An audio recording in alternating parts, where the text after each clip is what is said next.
They won't always tell you why they turned cold. Sometimes it happens in silence. One day, your presence warms a room. The next, your footsteps echo in it. Someone who once smiled now avoids your gaze. It's subtle at first. A short reply, a delayed response, a sudden quiet at your arrival. And before you can process it, something has shifted. You ask yourself, but what if the hatred isn't about you? What if what changed wasn't your worth, but their reflection in your light? Every human carries a silent battlefield within them, and sometimes you walk right into someone else's war, mistaking it for your own.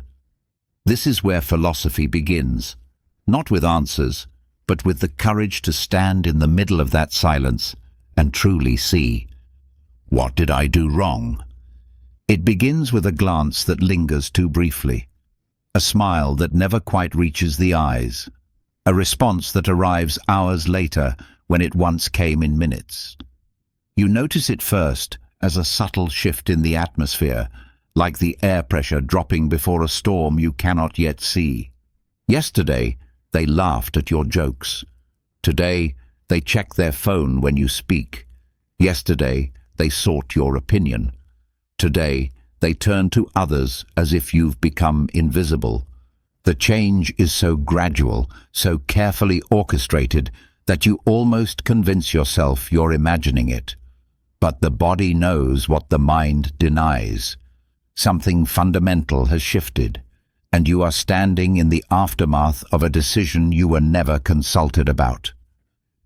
This is the silent shift, the moment when someone's perception of you crystallizes into something colder, something distant. It happens without announcement, without explanation, without the courtesy of a conversation. One day you are welcome, the next you are tolerated. One day you belong, the next you are an outsider looking in at a warmth that no longer includes you. The ancient Stoics understood something profound about human experience. Events themselves are neutral. It is our perception, our interpretation, our attachment to how things should be that creates our suffering. Marcus Aurelius wrote in his Meditations, "You have power over your mind, not outside events." Realize this, and you will find strength. But when someone's affection evaporates like morning mist, when their warmth turns to indifference, the mind struggles to apply such wisdom. We are wired to seek patterns, to find meaning in the shifts around us.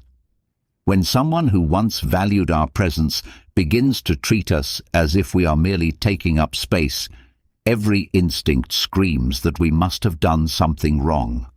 The mind becomes a detective, analyzing every recent interaction, every word spoken, every gesture made. We replay conversations like old films, searching for the moment everything went wrong. But what if the moment never existed? What if their shift toward you has nothing to do with anything you did or said? What if their coldness is not a response to your actions, but a reaction to their own internal landscape, a landscape you cannot see, cannot map, cannot navigate, because it was never yours to begin with? Consider Sarah, who noticed her longtime friend Emma growing distant after Sarah received a promotion at work. The conversations became shorter, the invitations stopped coming, and Emma's enthusiasm for Sarah's success felt forced, mechanical. Sarah spent weeks analyzing their friendship, wondering if she had become arrogant, if she had said something insensitive, if her happiness had somehow become offensive. The truth was simpler and more painful. Emma was wrestling with her own feelings of inadequacy, her own unfulfilled dreams, her own fear that she was being left behind. Sarah's success had become a mirror reflecting Emma's perceived failures, and rather than face that reflection, Emma chose distance. The silent shift often has little to do with who you are and everything to do with who they fear they are becoming.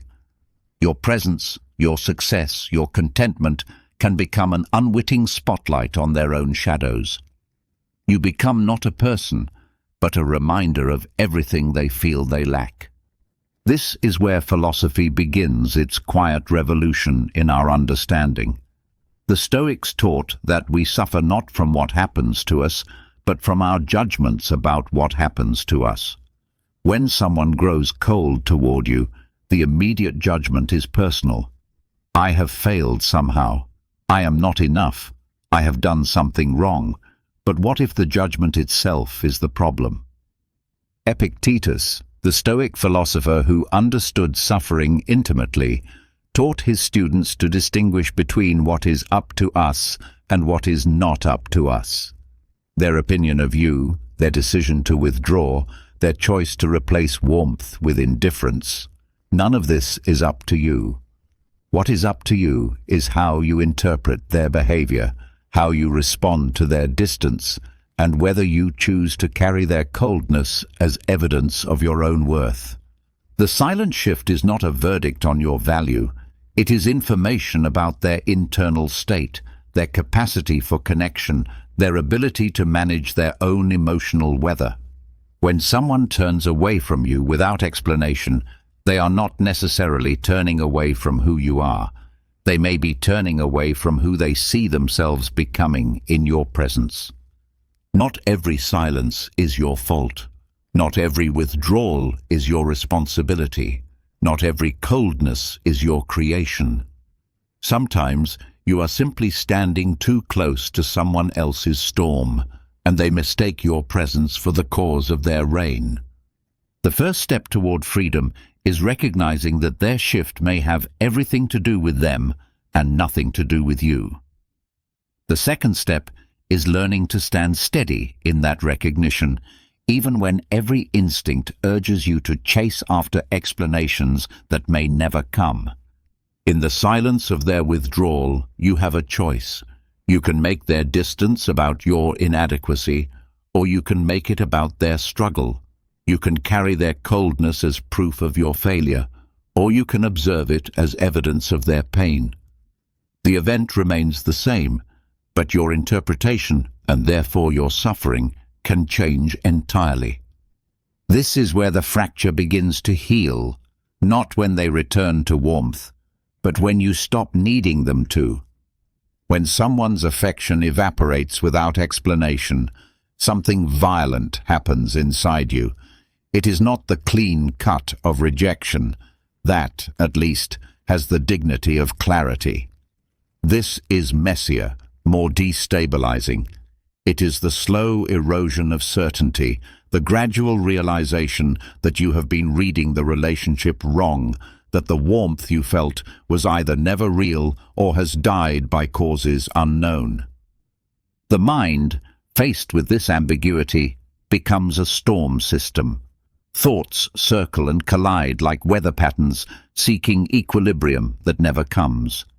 You find yourself rehearsing conversations that will never happen, crafting explanations for behavior that defies explanation, building elaborate theories about what you might have done wrong based on evidence that may not exist. Sleep becomes elusive. You lie awake replaying every interaction from the past weeks, months, searching for the crack where everything began to fall apart. Did you talk too much at dinner? Were you too enthusiastic about your own news? Did your joke cross a line you didn't know existed? The mind becomes both prosecutor and defendant, building cases against yourself with the fierce dedication of someone who believes that understanding equals control. This is the tyranny of closure, the desperate need to know why, to have reasons, to make sense of senseless behavior. We are meaning-making creatures, living in a world that often refuses to provide meaning. We would rather blame ourselves than accept that some human behavior exists beyond the reach of our understanding. Jean-Paul Sartre wrote about the human condition as fundamentally absurd, the collision between our deep need for meaning and the universe's indifference to providing it. When someone turns cold without explanation, we face this absurdity directly. We want reasons that may not exist. We want logic from behavior that may be entirely emotional. We want answers from people who may not even understand their own questions. The inner storm intensifies because we are fighting two battles simultaneously: the external battle to understand their behavior and the internal battle to maintain our sense of self-worth in the face of their rejection. These battles feed each other, creating a cycle of rumination that can last weeks, months, sometimes years. Consider the case of David, whose business partner of 5 years suddenly began excluding him from meetings, responding to his emails with cold professionalism and avoiding the easy camaraderie they had always shared. David spent months analyzing every business decision they had made together, every conversation they had shared, every moment where their partnership might have fractured. He lost sleep, lost weight, lost the joy he had once found in his work. The truth, when it finally emerged, had nothing to do with their business or their friendship. David's partner had been diagnosed with a serious illness and was too proud, too afraid, too overwhelmed to share the news.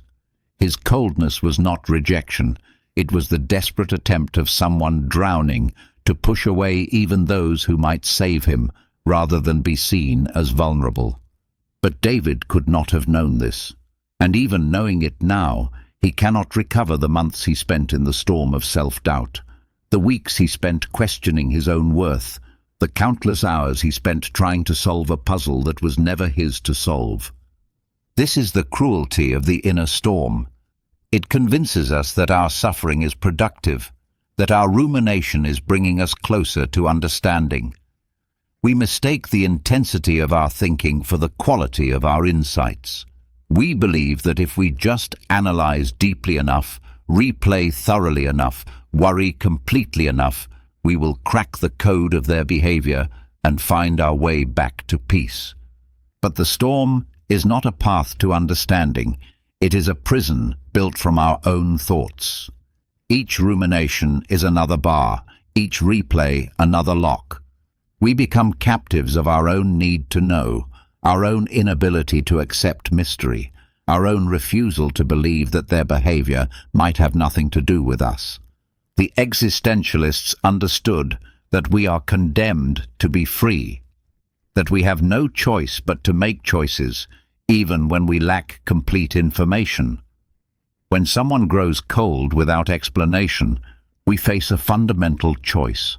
We can choose to make their behavior about our inadequacy, or we can choose to accept that some human mysteries will remain unsolved. The storm rages because we refuse to accept this freedom, this responsibility to choose our interpretation without perfect knowledge. We want their behavior to tell us who we are, rather than deciding for ourselves.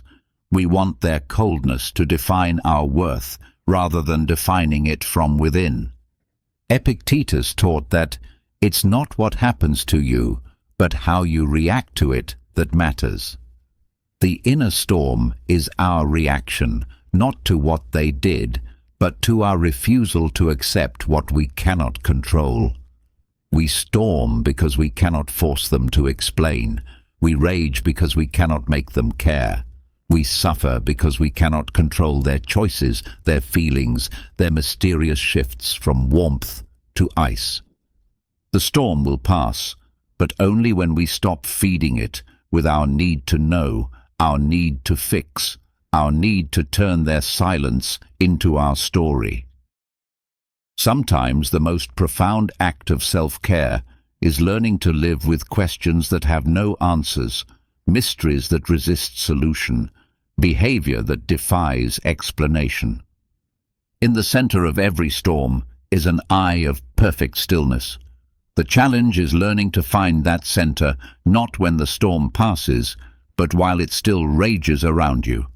We are the protagonists of our own stories, and protagonists believe everything happens for a reason related to them. When someone's behavior toward us shifts, our first instinct is to assume we are the cause. This is not narcissism. It is a fundamental feature of human consciousness, the cognitive bias that psychologists call personalization, the tendency to take responsibility for events beyond our control. You walk into a room and the conversation stops. Your mind immediately calculates, they were talking about me. A friend responds to your text hours later than usual. Your mind concludes, I said something wrong. A colleague who used to seek your input begins consulting others instead. Your mind declares, I have lost their respect. This bias served our ancestors well. In small tribal groups, social exclusion meant death. Being attuned to every shift in social temperature, every change in alliance, every sign of disapproval was literally a matter of survival. Our brains are still wired for those ancient dangers, still programmed to interpret social ambiguity as potential threat, still convinced that every frown is our fault, every silence our responsibility. But we no longer live in tribes where every relationship is crucial for survival. We live in complex social networks where people carry countless invisible pressures, secret struggles, unrelated anxieties that have nothing to do with us.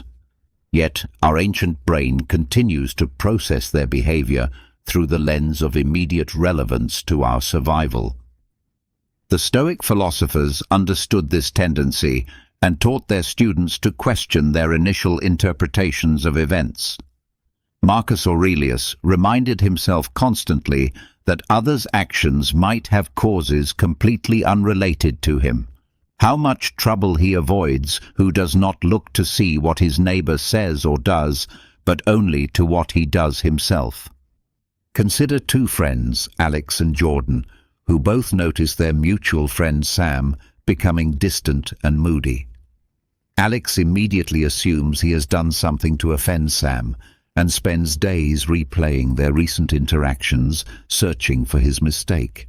Jordan, observing the same behavior, wonders if Sam is going through something difficult and reaches out to offer support. Same behavior, two interpretations. Alex makes Sam's mood about Alex's inadequacy. Jordan makes Sam's mood about Sam's struggle. Both cannot be right, but only one leads to unnecessary suffering. The personalization bias is strengthened by what psychologists call emotional reasoning. The tendency to assume that our emotional reactions are evidence of reality. If we feel rejected, we conclude we have been rejected. If we feel guilty, we conclude we have done something wrong. If we feel excluded, we conclude we are being deliberately excluded. But emotions, however valid as experiences, are not reliable reporters of external reality. They are responses to our interpretations of events, not direct measurements of what those events mean. When someone grows cold toward us, our hurt feelings tell us about our own vulnerabilities, not necessarily about their intentions. The Stoics taught a radical reframing of this tendency. Instead of asking, "What did I do wrong?" they taught their students to ask, "What story am I telling myself about this situation?" Instead of assuming personal causation, they practiced examining their own thought patterns, their own biases, their own tendency to make everything about themselves. This is not about becoming indifferent to others' behavior or pretending that relationships don't matter. It is about developing what psychologists call cognitive flexibility, the ability to consider multiple explanations for the same event, to hold our initial interpretations lightly, to remember that other people are complex beings with inner lives as rich and mysterious as our own. Sarah notices her co-worker Tom has been avoiding eye contact and giving short responses to her questions. Her first thought, "I must have done something to annoy him." But practicing cognitive flexibility, she generates alternative explanations. Tom might be dealing with a personal crisis. He might be overwhelmed with work. He might be feeling insecure about his own performance. He might be going through a difficult period in his marriage. He might be struggling with health issues he hasn't shared. None of these explanations definitively explain Tom's behavior, but they remind Sarah that she is not the only possible cause of his distance. This realization doesn't eliminate her concern, but it reduces her self-blame and opens space for compassion rather than self-recrimination. The personalization bias becomes particularly dangerous when it transforms into what psychologists call mind reading, the assumption that we know what others are thinking and feeling based on limited evidence. He's ignoring me because he thinks I'm annoying. She's being cold because she doesn't respect me anymore. They're laughing because they're making fun of me. But we cannot read minds. We can only observe behavior and create stories to explain it. The trouble comes when we forget that our stories are interpretations, not facts, when we mistake our assumptions for certainty, our fears for reality. Epictetus taught that we have 2 ears and 1 mouth, so that we can listen twice as much as we speak. Perhaps we also have this ratio so we can observe twice as much as we assume. When someone's behavior toward us changes, we can choose to listen more carefully, observe more openly, assume less readily. The goal is not to become naive or to ignore genuine social feedback. It is to develop the wisdom to distinguish between what we know and what we imagine, between what is happening and what we fear is happening, between their behavior and our interpretation of their behavior. Not every shift in someone's demeanor is about you. Not every change in their warmth is your responsibility. Not every distance they create is your fault. Learning to hold this truth, even when your ancient brain insists otherwise, is the beginning of freedom from the tyranny of personalization. Your worth is not determined by their mood. Your value is not measured by their response. Your adequacy is not defined by their behavior. This is perhaps the hardest lesson to learn and the most liberating to live. Hatred, when it appears suddenly and without apparent cause, is rarely about the person standing in front of them. It is about the person looking back at them from the mirror you have inadvertently become. You did not create their wound, but your presence has illuminated it, and for that illumination you have become the target of their pain. Every human being carries invisible wounds, places where life has cut them, where dreams have been deferred, where self-worth has been damaged. Most of the time, these wounds remain hidden, covered by the ordinary business of living, the daily distractions that keep us from looking too closely at our own reflections. But sometimes, someone appears in our life who, simply by being themselves, forces us to confront what we have been avoiding. You might remind them of someone who hurt them. You might represent something they feel they can never achieve. You might embody a quality they have lost or fear they never possessed. Your happiness might highlight their depression.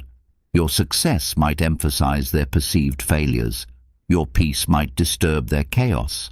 Your very presence might force them to confront the distance between who they are and who they wish they could be. This is not your fault, but it becomes your burden when they cannot separate their internal struggle from your external presence. Unable to face their own reflection, they attack the mirror instead. Consider the phenomenon that psychologists call projection, the unconscious tendency to attribute our own feelings, thoughts, or motives to others. When someone suddenly begins treating you with hostility, they may be projecting their own self-hatred onto you. When they criticize you harshly, they may be voicing the harsh criticism they level at themselves.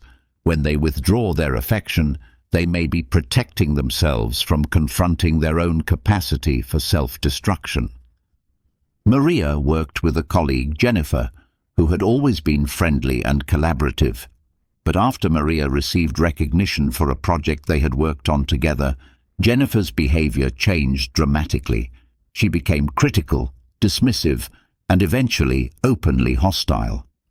Maria was bewildered. The recognition had been for work they had both contributed to, and Maria had made sure to acknowledge Jennifer's contributions publicly.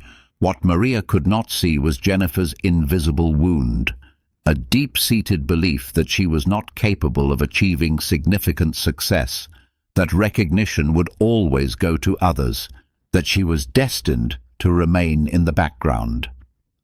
Maria's recognition, however fairly earned and graciously shared, had triggered Jennifer's core wound.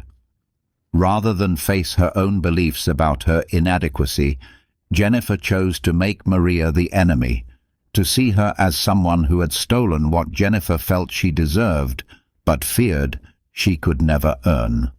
The French existentialist Jean-Paul Sartre wrote about bad faith, the human tendency to flee from the anxiety of authentic self-confrontation by adopting false beliefs about ourselves and others.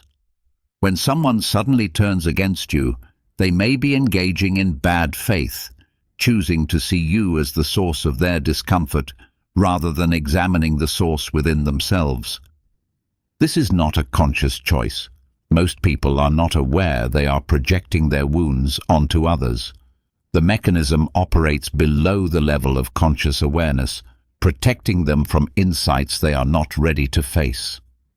Your presence has triggered something in them that they cannot or will not acknowledge, and attacking you feels safer than acknowledging their own pain. Sometimes the invisible wound is envy, not the simple desire for what you have, but the corrosive belief that your having it somehow diminishes them. They see your joy and feel their own sadness more acutely. They witness your confidence and become more aware of their own insecurity. They observe your peace and feel their own chaos more intensely. Rather than use your example as inspiration, they use it as evidence of their own inadequacy. Sometimes the wound is shame, the deep belief that they are fundamentally flawed, unworthy, or broken. Your presence, especially if you seem content or successful, becomes a reminder of everything they believe they are not. They begin to hate you not for anything you have done, but for who you appear to be in contrast to who they feel themselves to be. Sometimes the wound is unresolved grief, the loss of a relationship, a dream, a version of themselves they once hoped to become.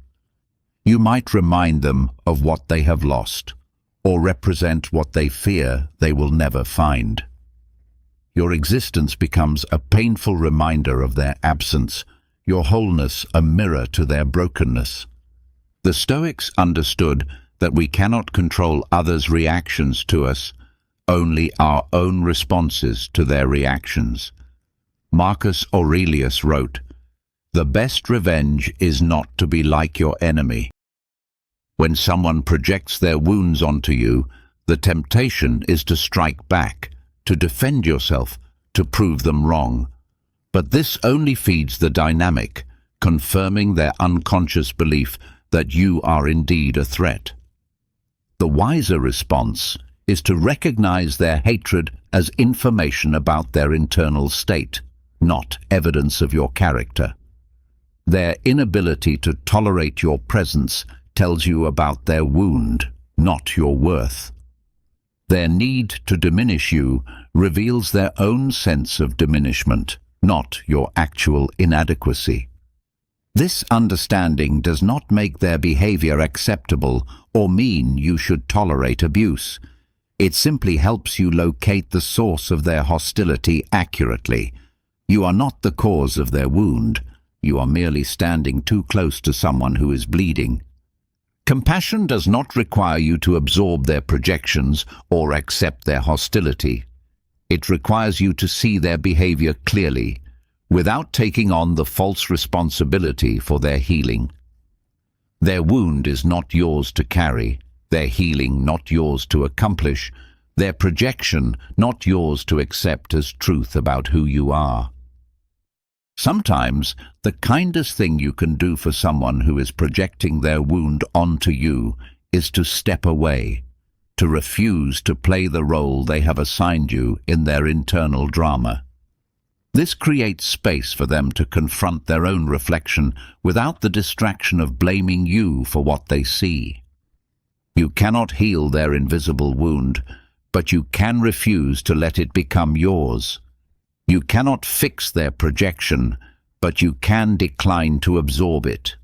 You cannot change their need to make you the enemy, but you can choose not to become one. Their hatred is not your truth. Their wound is not your responsibility. Their projection is not your reality. This recognition is the beginning of freedom from the burden of carrying others' pain as evidence of your own inadequacy. There comes a moment in every difficult relationship when you must choose between understanding and self-preservation, between compassion and boundaries, between hoping they will change and accepting that you cannot change them. This is the moment of first separation, not necessarily physical distance, but the emotional and psychological space that allows you to observe their behavior without absorbing it as truth about yourself. The separation begins with a simple but profound recognition. Their opinion of you is not the same as the truth about you. Their behavior toward you reveals their internal state, not your worth.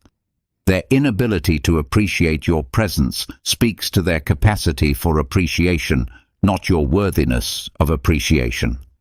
This recognition feels simultaneously liberating and terrifying. Liberating because it frees you from the exhausting work of trying to manage their perceptions, earn their approval, or fix their feelings about you. Terrifying because it forces you to locate your sense of worth somewhere other than in their reflection of you. The Stoics called this process the discipline of desire, learning to want only what is within our control and accepting what is not. You cannot control their opinion, their mood, their decision to withdraw their warmth. You can control your response to their withdrawal, your interpretation of their behavior, your decision about how much of their energy you will absorb. Epictetus taught his students to say, "This is not mine to carry," when faced with others' emotions, judgments, or projections.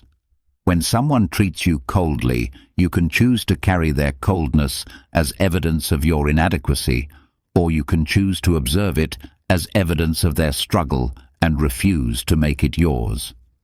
This separation is not callous indifference. It is the cultivation of what psychologists call emotional differentiation, the ability to remain connected to others without losing yourself in their emotional weather. You can care about someone's struggle without making their struggle about you. You can feel compassion for their wound without accepting responsibility for healing it. Consider the metaphor of a ship in a storm. You can acknowledge the power of the storm, respect its danger, even feel moved by its intensity, without believing that you caused it or that you must calm it. You can navigate through it without trying to stop it, survive it without thinking you deserved it. When someone suddenly begins treating you with hostility or indifference, you are encountering their storm. You did not create their weather, you cannot control their climate, and you are not responsible for their clearing skies. Your only choice is how you navigate through their tempest without losing your own sense of direction. The first separation requires you to distinguish between empathy and absorption. Empathy allows you to understand their struggle without taking it on as your own. Absorption makes you responsible for feelings that do not belong to you, moods you did not create, wounds you did not inflict. Sarah had been friends with Emma for 10 years when Emma began treating her with increasing coldness and criticism. Sarah's first impulse was to work harder at the friendship, to be more understanding, to try to figure out what she had done wrong. But the harder she tried, the more hostile Emma became. Finally, Sarah recognized that she was trying to solve a problem that was not hers to solve, heal a wound that was not hers to heal, manage emotions that were not hers to manage. The separation came when Sarah stopped asking, "What did I do wrong?" and started asking, "What is happening inside Emma that has nothing to do with me?" This shift in perspective created space between Emma's behavior and Sarah's sense of self-worth. Sarah could still care about Emma without making Emma's struggles about Sarah's adequacy. This separation does not mean abandoning all hope for the relationship or becoming cynically detached from others' experiences. It means learning to distinguish between what belongs to you and what belongs to them, between your responsibility and their responsibility, between your emotions and their emotions. The Stoics practiced this separation through what they called objective representation, describing events in neutral language stripped of emotional interpretation. Instead of, "She hates me," you might say, "She is behaving in ways that feel rejecting." Instead of, "I must have done something terrible," you might say, "Something has changed in her emotional state." Instead of, "I am not good enough," you might say, "She is unable to appreciate my presence right now." This linguistic discipline helps create the psychological space necessary for clear thinking. When you stop making their behavior about your character, you can begin to see their behavior more clearly, with less distortion from your own fears and assumptions. The separation also requires you to locate your sense of worth somewhere more stable than others' opinions. If your value depends on their approval, you will always be at the mercy of their moods, their wounds, their capacity for appreciation. But if your worth is based on something more fundamental, your inherent dignity as a human being, your efforts to live with integrity, your commitment to treating others with kindness, then their opinion becomes just one voice among many, not the definitive verdict on your adequacy. Marcus Aurelius wrote, "Very little is needed to make a happy life. It is all within yourself, in your way of thinking." When someone turns cold toward you, you can choose to think, "I am not worthy of warmth." Or you can choose to think, "They are unable to offer warmth right now." The event remains the same, but your interpretation, and therefore your peace, can change entirely. The first separation is not the end of caring. It is the beginning of caring wisely. You can wish them well without needing them to wish you well. You can hope for their healing without taking responsibility for their wounds. You can maintain your compassion without sacrificing your peace. You were never the war they are fighting. You were just the mirror that showed them the battlefield.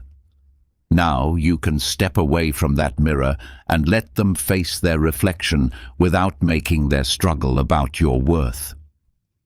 This is where freedom begins, not when they stop being cold, but when their coldness stops defining your temperature, not when they return to warmth, but when you stop needing their warmth to feel warm yourself.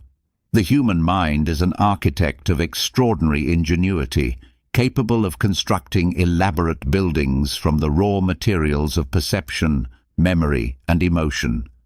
But sometimes, when the foundation of self-knowledge is unstable, the mind builds its structures in the wrong location, not within the landscape of the self, but on the territory of others. Projection is one of the mind's most sophisticated defense mechanisms, a psychological sleight of hand so subtle that even the person performing it remains unaware of the trick.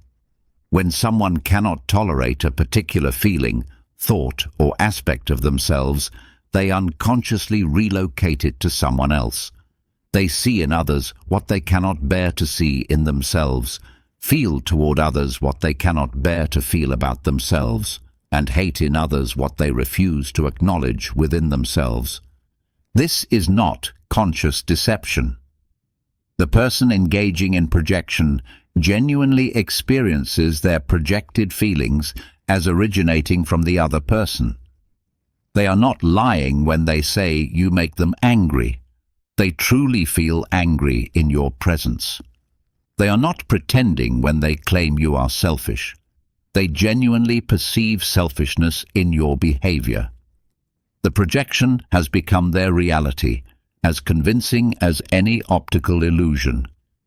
Consider James, a middle manager who prided himself on his work ethic and dedication. When a new colleague, Michael, joined the team and quickly gained recognition for his innovative ideas, James found himself increasingly critical of Michael. He complained that Michael was showing off, that he was trying too hard to impress the boss, that he was making the rest of us look bad. To James, these criticisms felt entirely justified. He was simply observing Michael's obvious character flaws. But what James could not see was his own architecture of projection. The qualities he criticized in Michael, ambition, creativity, confidence, were qualities he had suppressed in himself years ago after being told by a previous boss that he was too eager and needed to know his place. Rather than face his own buried ambitions and the pain of having stifled them, James projected them onto Michael and attacked them there, where they felt safer to confront. The Stoic philosophers understood that our perceptions of others are often more revealing of our internal state than of external reality. Marcus Aurelius observed, "How much trouble he avoids who does not look to see what his neighbor says or does, but only to what he does himself." This was not mere self-absorption, but recognition that our judgments of others are filtered through the lens of our own unresolved conflicts. Epictetus taught that it's not things that upset us, but our judgments about things. When someone projects their internal conflicts onto you, they are not responding to who you actually are. They are responding to their judgment about what you represent, what you trigger in them, what uncomfortable truth about themselves your presence illuminates. The architecture of projection often follows predictable patterns. People tend to project their disowned strengths as well as their denied weaknesses. Someone who has suppressed their own creativity might see others as pretentious or attention-seeking. Someone who has denied their own vulnerability might perceive others as weak or needy. Someone who has rejected their own desires might view others as selfish or greedy. Lisa worked in a non-profit organization where she was known for her selflessness and dedication to helping others. When a new volunteer, Rachel, joined the team and spoke passionately about wanting to make a difference, Lisa found herself inexplicably irritated. She criticized Rachel as naive, self-righteous, and in it for the wrong reasons. What Lisa could not acknowledge was that Rachel's enthusiasm reminded her of her own idealism from years past, an idealism she had gradually suppressed as she became cynical about the possibility of real change. Rather than face her own lost hope, Lisa projected her cynicism onto Rachel and attacked the hope she saw there. The existentialist philosophers, particularly Jean-Paul Sartre, explored how our encounters with others force us to confront aspects of ourselves we might prefer to avoid. Sartre wrote about the look of the other, the way another person's gaze can suddenly make us aware of ourselves as an object of judgment, forcing us to see ourselves as we imagine others see us. This confrontation with our own reflection through another's eyes can be deeply uncomfortable, leading some to attack the mirror rather than examine what it reveals. When someone suddenly begins treating you with hostility, they may be experiencing what psychologists call the return of the repressed. The emergence of feelings, desires, or aspects of themselves they have worked hard to keep buried.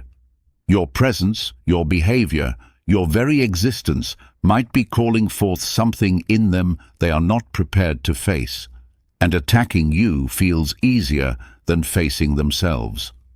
The projection creates a kind of psychological relief. Instead of sitting with the discomfort of self-examination, they can focus their attention on your supposed flaws. Instead of dealing with their own unresolved emotions, they can manage yours. Instead of taking responsibility for their internal state, they can make you responsible for their external reactions. This is why projection is so resistant to rational discussion. When you try to defend yourself against projected accusations, you are essentially trying to talk someone out of their own unconscious self-perception. When you attempt to prove that you are not selfish, attention-seeking, or manipulative, you are fighting shadows cast by their own internal landscape. The Stoics would say that the projector's perception is not up to you. It belongs entirely to their internal architecture, their unresolved conflicts, their relationship with themselves. Your only choice is whether to accept their projection as truth about yourself or to recognize it as information about their internal state. Understanding projection does not require you to become a therapist to others or to take responsibility for their self-awareness. It simply helps you locate the source of their hostility accurately. When someone projects onto you, they are not seeing you clearly. They are seeing their own reflection in the mirror of your presence and responding to what they find there. The question is not whether you can stop them from projecting. You cannot control their psychological processes any more than you can control their dreams. The question is whether you will absorb their projections as truth about yourself or recognize them as artifacts of their own unfinished business with themselves. This recognition is the first step toward freedom from the tyranny of others' perceptions. When you understand that their hatred often has nothing to do with who you are and everything to do with who they fear they are, you can begin to separate their emotional architecture from your own foundation. You are not responsible for what they see when they look at you. You are only responsible for who you choose to be, regardless of their projections. This is where the mirror becomes clear, not when they stop projecting, but when you stop absorbing their projections as truth about your reflection. Every relationship carries invisible contracts, unspoken agreements about how each person should behave, what they should provide, what they owe the other. These contracts are written in the secret ink of assumption, signed without ceremony, and enforced with the stern judgment of disappointed expectations. When someone suddenly grows cold toward you, you may have unknowingly violated a contract you never knew existed. The architecture of expectation is built from past experiences, cultural conditioning, and unconscious patterns learned in childhood. We expect friends to always be available, partners to intuitively understand our needs, colleagues to appreciate our contributions in specific ways, family members to fulfill roles we have assigned them without their knowledge or consent. These expectations feel natural, reasonable, even obvious to us, but they are invisible to others until we react to their violation. Consider the friendship between Anna and Beth, which had flourished for 3 years until Beth received a prestigious job offer that required her to relocate. Anna found herself growing increasingly resentful as Beth spoke excitedly about her new opportunity began spending time with new friends in her destination city and seemed less available for their usual long phone conversations. Anna felt betrayed, abandoned, even angry, but she could not articulate why. The unspoken contract Anna had constructed ran something like this. True friends prioritize the friendship over personal opportunities. They remain emotionally available regardless of life changes. They should be sad about separation and resistant to replacement friendships. Beth, unaware of this contract, was simply navigating her transition with natural enthusiasm and practical preparation. Her violation of Anna's expectations felt to Anna like a fundamental character flaw, a revelation of Beth's true selfishness. But expectations are not agreements. They are projections of our own needs disguised as universal truths. When we expect someone to behave in a particular way and they fail to meet that expectation, we often interpret their behavior as a moral failing rather than a difference in values, priorities, or understanding. The Stoic philosophers identified expectation as a primary source of human suffering. Epictetus taught that it's not things that upset us, but our judgments about things. And expectations are judgments about how things should be. When we expect someone to respond to our kindness with gratitude, to reciprocate our level of investment, to prioritize our needs in the way we think they should, we set ourselves up for disappointment and set them up to be seen as inadequate. Marcus Aurelius wrote extensively about the futility of expecting others to conform to our internal models of how they should behave. How much trouble he avoids who does not look to see what his neighbor says or does, he observed, recognizing that our focus on others' conformity to our expectations is a source of unnecessary suffering. The weight of others' expectations often becomes clear only when we fail to meet them. David had been the go-to person in his friend group for emotional support, practical help, and social coordination. When he went through his own difficult period following a divorce and became less available to others, several friends began treating him with noticeable coldness. They had unconsciously cast him in the role of caretaker, and his temporary inability to fulfill that role felt like abandonment rather than understandable human limitation. These unspoken contracts often reflect what psychologists call attachment styles, the patterns of connection and expectation we develop in early relationships and carry forward into adult interactions. Someone with an anxious attachment style might have unconscious contracts that read, "If you care about me, you will always be available. You will prioritize my needs. You will provide constant reassurance." Someone with an avoidant attachment style might have contracts that read, "If you truly respect me, you will not demand too much emotional intimacy. You will not require me to express feelings I am not comfortable sharing."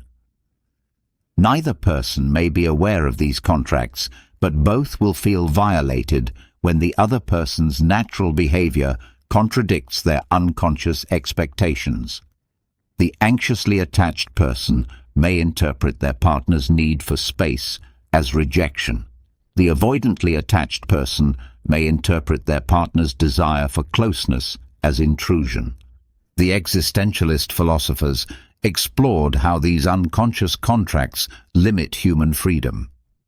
Jean-Paul Sartre wrote about bad faith, the tendency to treat ourselves and others as objects with fixed natures rather than free beings capable of choice and change. When we expect someone to always be available, always supportive, always grateful, we are treating them as objects designed to fulfill our needs rather than free beings with their own complex lives and limitations. Sometimes the contracts we impose on others are rooted in entitlement. the belief that our kindness, friendship, or love obligates others to respond in specific ways. "After everything I've done for you" becomes the foundation for resentment when others fail to reciprocate according to our internal accounting system. But relationships are not business transactions. Kindness given with the expectation of specific returns is not truly kindness. It is investment seeking guaranteed profit. Sarah had been a generous friend to many people, offering emotional support, practical help, and consistent availability. When she went through a period of personal crisis and reached out for help, several friends were noticeably absent. Sarah felt deeply betrayed, as if her years of giving had been wasted on people who didn't truly care about her. But the friends she was judging had never explicitly agreed to reciprocate her level of support. They had simply accepted her generosity without realizing it came with invisible strings attached. The weight of expectations becomes particularly crushing when it is combined with the human tendency to mind read, to assume we know what others are thinking and feeling based on limited evidence. "She should know how important this is to me" assumes that others have access to our internal landscape. "He should understand what I need without me having to ask" assumes that others can read our minds and should adjust their behavior accordingly. But others cannot read our minds, cannot know our unspoken needs, cannot conform to contracts they never signed. The Stoics taught the importance of distinguishing between what is up to us and what is not up to us. Others' behavior, others' priorities, others' responses to our kindness, none of this is up to us. What is up to us is our own behavior, our own choices about how to respond when others fail to meet our expectations. The path toward freedom from the weight of expectations begins with making the invisible contracts visible. What do you expect from friends, partners, colleagues, family members? What unspoken agreements have you created about how others should behave? What strings are attached to your kindness, your support, your love? Once these expectations are conscious, you can choose whether to maintain them or release them. You can choose to communicate your needs directly rather than expecting others to intuit them. You can choose to give without keeping score, to love without requiring specific returns, to support others without demanding reciprocal support. This does not mean becoming a doormat or accepting mistreatment. It means distinguishing between reasonable boundaries and unreasonable expectations, between clear communication and mind reading, between mutual respect and obligated performance. When someone grows cold toward you after failing to meet your unconscious expectations, the question is not whether they should have met those expectations. The question is whether those expectations were fair, communicated, or necessary for your own well-being. Freedom comes not when others meet all your expectations, but when you release your attachment to how others should behave and focus instead on how you choose to behave regardless of their responses. Envy is the most carefully disguised of human emotions, dressed in the respectable clothing of moral indignation, aesthetic criticism, or principled disagreement. It rarely announces itself honestly, preferring to masquerade as something more acceptable to the conscious mind. When someone suddenly begins treating you with hostility, you may be witnessing envy in one of its many costumes, performing its elaborate dance of concealment. Unlike jealousy, which fears losing something we possess, envy resents others for having something we lack. But this resentment is so painful to acknowledge that the mind transforms it into something more palatable. Instead of admitting, "I want what they have," the envious person finds reasons why the other person doesn't deserve what they have, why their success is somehow fraudulent, why their happiness is misguided, why their advantages are unfair. The sophisticated machinery of envy can transform any positive quality into a negative one. Your confidence becomes arrogance, your success becomes luck, your happiness becomes naivety, your peace becomes complacency, your kindness becomes manipulation. The envious mind becomes a master alchemist, transmuting gold into lead, virtue into vice, blessing into burden.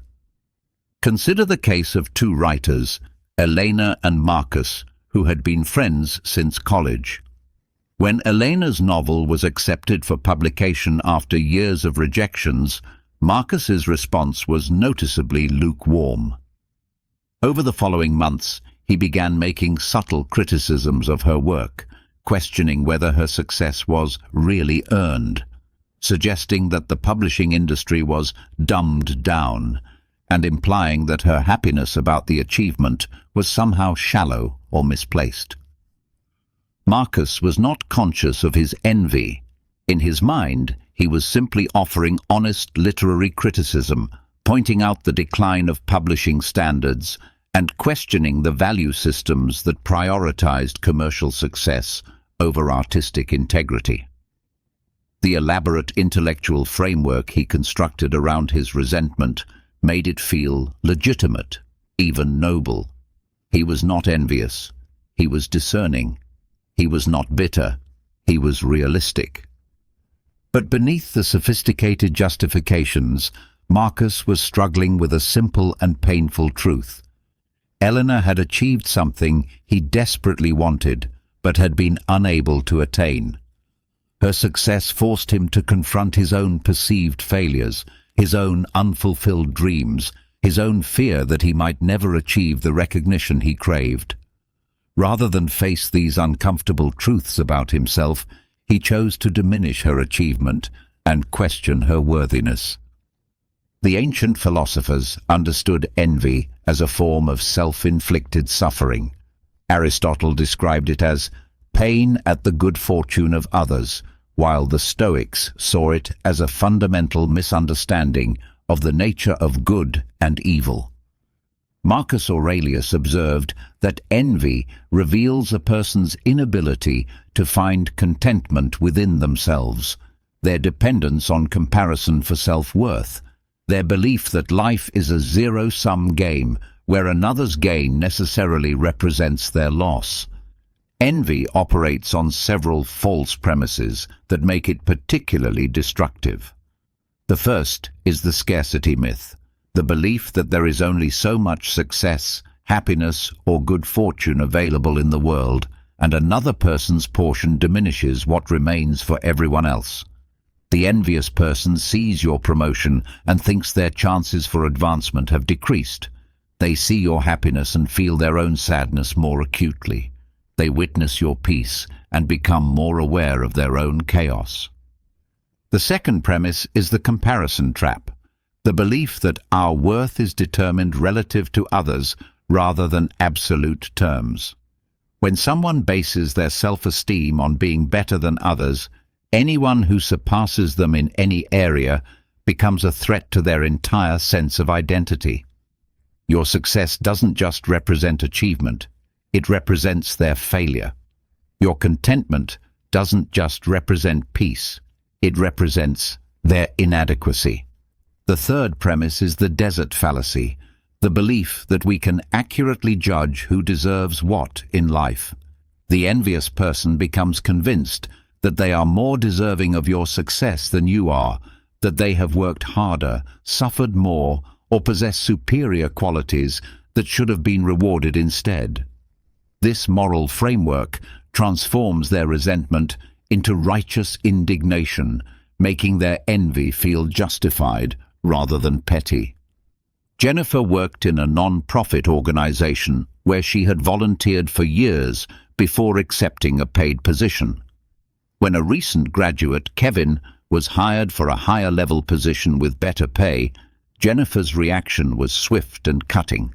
She questioned his qualifications, criticized his lack of real-world experience, and suggested that his hiring represented everything wrong with the organization's priorities. Jennifer's envy was wrapped in legitimate concerns about fairness and experience, making it difficult for her to recognize the emotion beneath her criticism. She genuinely believed that her years of volunteer service should have been rewarded, that her dedication should have been valued more highly than Kevin's credentials. But her inability to celebrate Kevin's success, her need to diminish his qualifications, and her transformation of her disappointment into moral judgment revealed the envious foundation beneath her rational objections. The existentialist philosophers explored how envy represents a fundamental denial of human freedom. Jean-Paul Sartre argued that envy emerges when we encounter others who have made choices or achieved outcomes that remind us of our own unused freedom, our own unrealized possibilities. Instead of taking responsibility for our own choices and their consequences, we resent others for making different choices that led to different outcomes. Simone de Beauvoir wrote about how envy can become a way of avoiding the anxiety of authentic choice. When we see someone else's success, we can either use it as inspiration for our own growth or as an excuse for our own stagnation. Envy chooses stagnation, preferring to tear down others rather than build up ourselves, to explain away their achievements rather than examine our own limitations. The Stoic response to encountering others' envy is not to diminish yourself to make them comfortable, but to recognize their envy as information about their internal state rather than evidence of your inadequacy. Epictetus taught that others' opinions, including their envious opinions, are not up to you and therefore not worthy of your emotional energy. When someone treats your success with hostility, your happiness with criticism, or your peace with suspicion, they may be revealing their own relationship with these qualities. Their inability to celebrate your good fortune tells you about their capacity for joy, not about your worthiness of celebration. Their need to diminish your achievements tells you about their relationship with success, not about the validity of your accomplishments. Marcus Aurelius counseled his readers to respond to envy with compassion rather than defensiveness. The best revenge is not to be like your enemy. When someone's envy attacks your character, your motivations, or your worthiness, the temptation is to defend yourself, to prove them wrong, to fight fire with fire. But this only feeds the dynamic, confirming their unconscious belief that life is indeed a competition where one person's victory requires another's defeat. The wiser response is to recognize their envy as a form of suffering, their suffering, not yours. They are in pain, comparing their inside to your outside, their struggles to your successes, their chaos to your peace. This understanding does not require you to minimize your achievements or hide your happiness to protect their feelings, but it can help you respond with compassion rather than contempt. Envy in disguise is particularly insidious because it masquerades as legitimate criticism, moral concern, or aesthetic judgment. Learning to recognize it requires developing what the Stoics called clear thinking, the ability to see through surface justifications to underlying motivations, to distinguish between genuine feedback and envious attack, between constructive criticism and destructive comparison. Your success, your happiness, your peace are not crimes against those who lack them. Your achievements are not stolen from others who might have achieved them instead. Your contentment is not a judgment against those who struggle to find it. You have the right to flourish without apologizing to those who resent your flourishing. When envy comes disguised as concern, wisdom, or principle, your task is not to unmask it for the envious person. They are not ready to see it clearly. Your task is to see it clearly yourself, so you can respond to their envy without absorbing it as truth about your worth, your character, or your right to live fully. There are people who will hate you not for what you have done, but for what you represent. Your calm will disturb their chaos. Your integrity will highlight their compromises. Your growth will emphasize their stagnation. Your very existence becomes a mirror they cannot bear to look into, reflecting back to them truths about themselves they are not ready to face.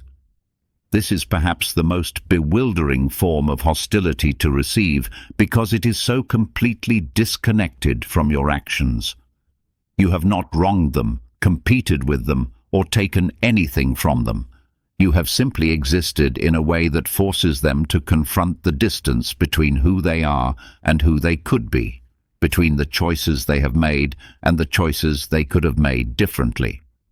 The fear of reflection is rooted in what psychologists call cognitive dissonance, the discomfort we feel when our actions contradict our values, when our behavior conflicts with our self-image, when our choices produce outcomes we cannot reconcile with our beliefs about ourselves.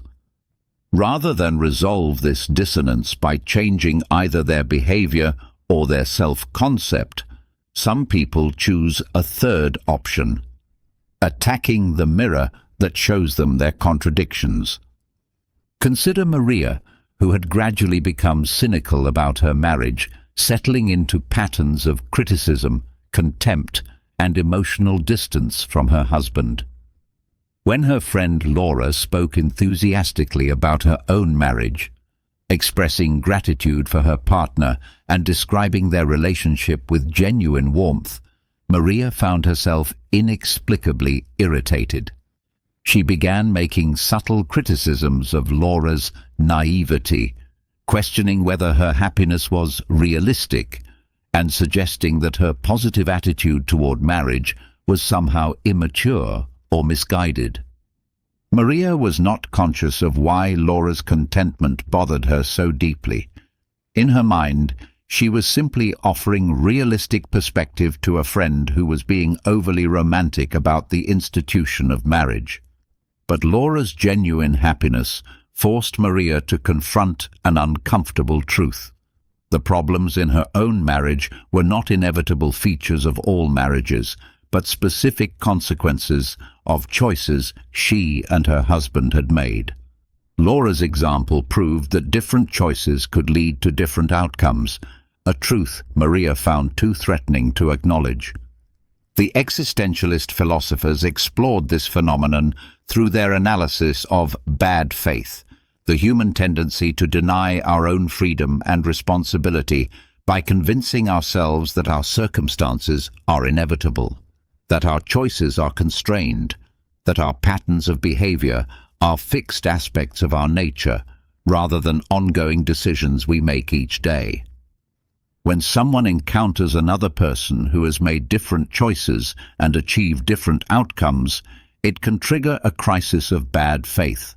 The other person's existence becomes proof that change is possible, that circumstances can be different, that the patterns we have accepted as inevitable are actually choices we have been making repeatedly.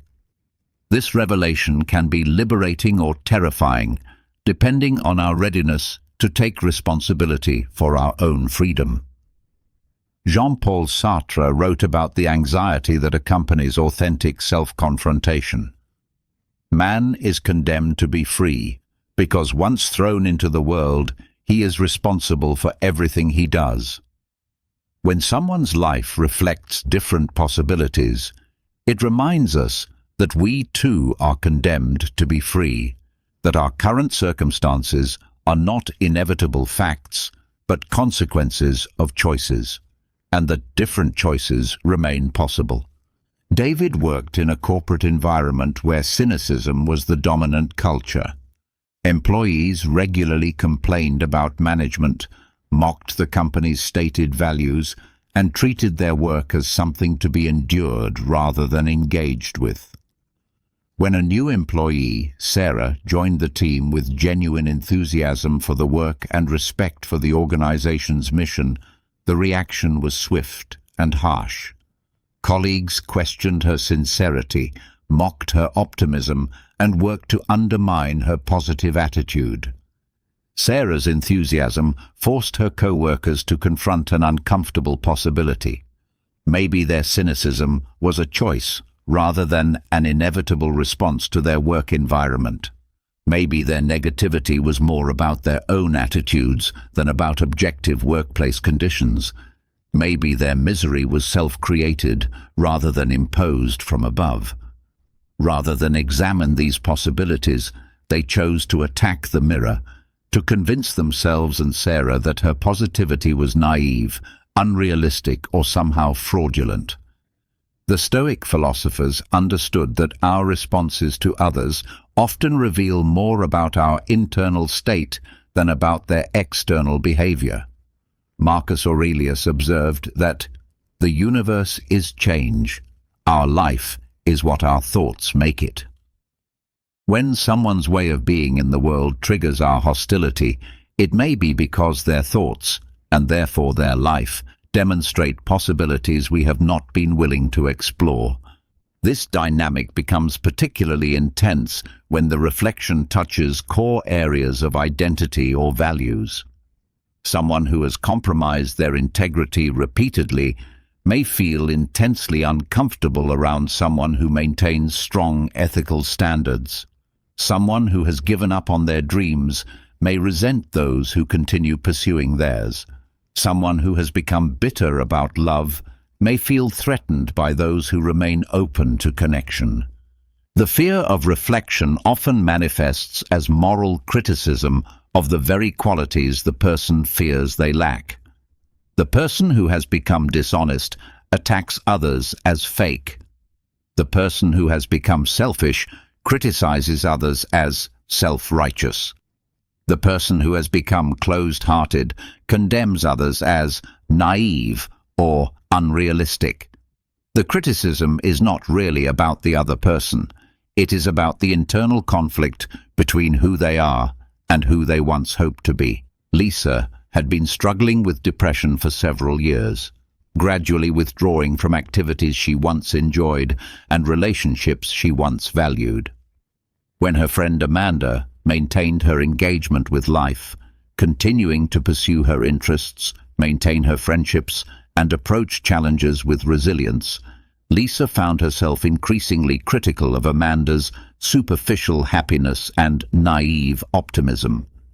Lisa's criticism was her mind's way of protecting her from facing a painful possibility, that her withdrawal from life was not an inevitable consequence of her depression, but a series of choices that could potentially be made differently. Amanda's continued engagement with life was proof that different responses to difficulty were possible, a truth Lisa found too threatening to acknowledge directly. The Stoic response to being someone's unwanted mirror is not to dim your light to make them comfortable, but to recognize that their discomfort is information about their relationship with themselves, not evidence of anything wrong with your way of being in the world. Epictetus taught that it's not things that upset us, but our judgments about things. When someone judges your peace as complacency, your integrity as naivety, or your growth as showing off, they are revealing their own judgments about these qualities, not objective truths about your character. Marcus Aurelius counseled himself to let the mirror stay clean, rather than becoming distorted by others' need to see their own flaws reflected in it. When someone cannot tolerate your way of being in the world, the temptation is to change yourself to reduce their discomfort, to become smaller so they feel larger, to compromise your values so they feel less confronted by theirs. But this diminishment serves no one. It does not help them grow or heal. It simply enables their avoidance of self-confrontation. And it certainly does not serve your own development or integrity. The kindest thing you can do for someone who fears their reflection in you is to remain authentically yourself. letting them choose whether to use your example as inspiration for change or as justification for remaining the same. You are not responsible for others' readiness to face themselves. You are not obligated to become smaller so others feel larger. You are not required to dim your light so others feel less confronted by the darkness they have accepted in their own lives. When someone hates you for what you represent rather than what you have done, remember that you are not the source of their discomfort. You are simply the occasion for it.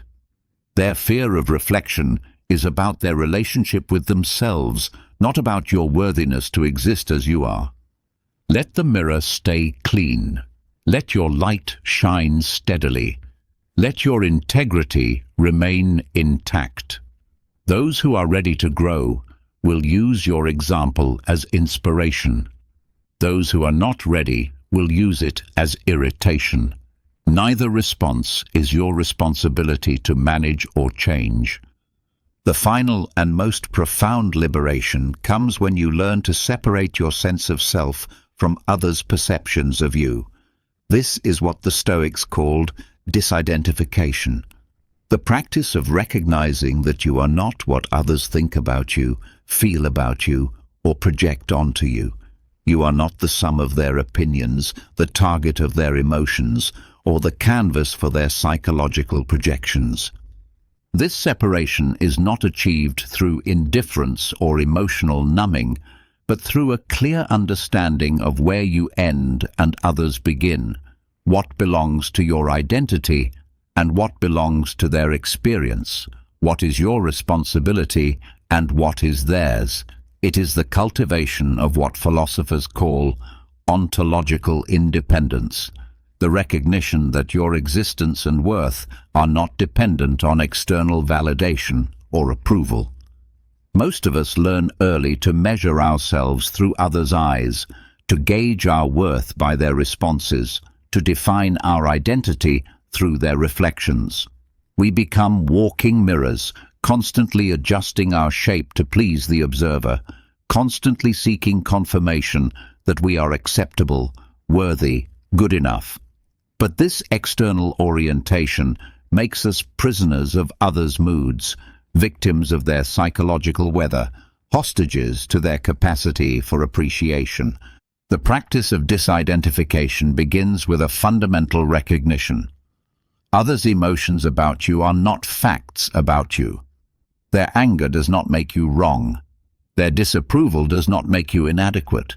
Their rejection does not make you unworthy. Their inability to appreciate you does not make you unappreciable. Their psychological projections do not become your psychological reality. Consider the metaphor of a movie screen.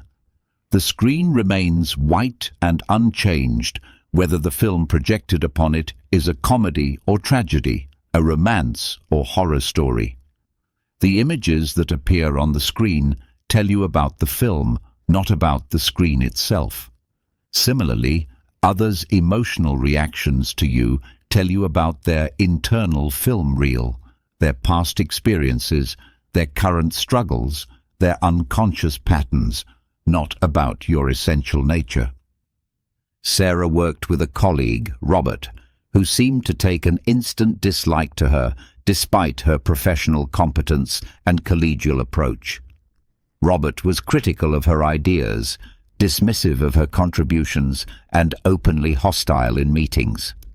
Sarah's first impulse was to change her behavior, work harder to gain his approval, and question whether she was somehow inadequate as a professional.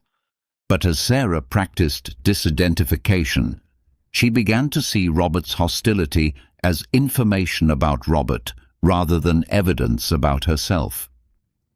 She learned that Robert had recently been passed over for a promotion that went to someone with Sarah's background and expertise. His hostility toward her was not a response to her inadequacy, but a projection of his own disappointment and insecurity. Once Sarah stopped taking his reactions personally, she could respond to his behavior without absorbing his emotions as truth about her own worth. The Stoic philosophers developed specific practices for cultivating this independence from external opinion.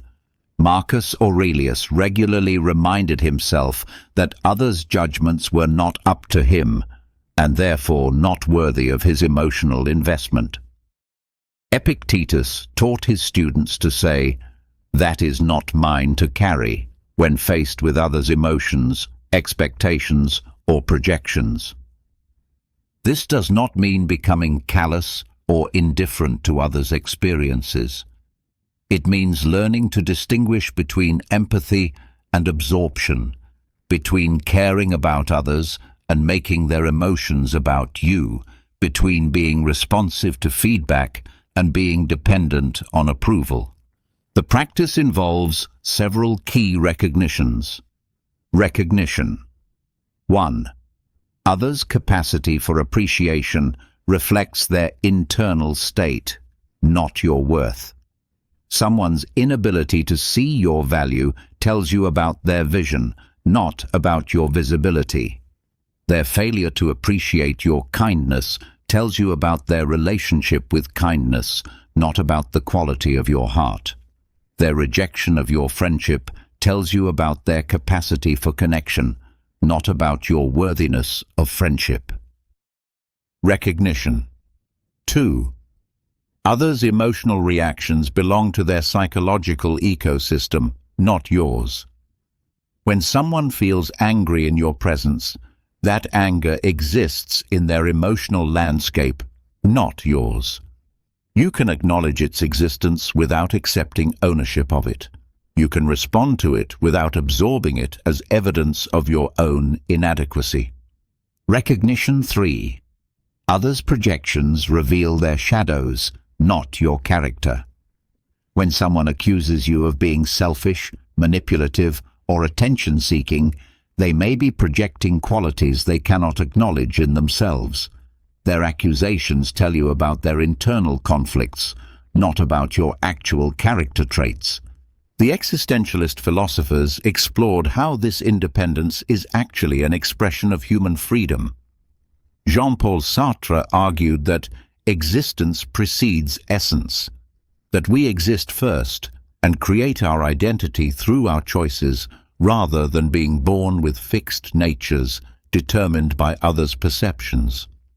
When you practice disidentification, you are exercising your fundamental freedom to define yourself rather than being defined by others. This freedom is both liberating and terrifying.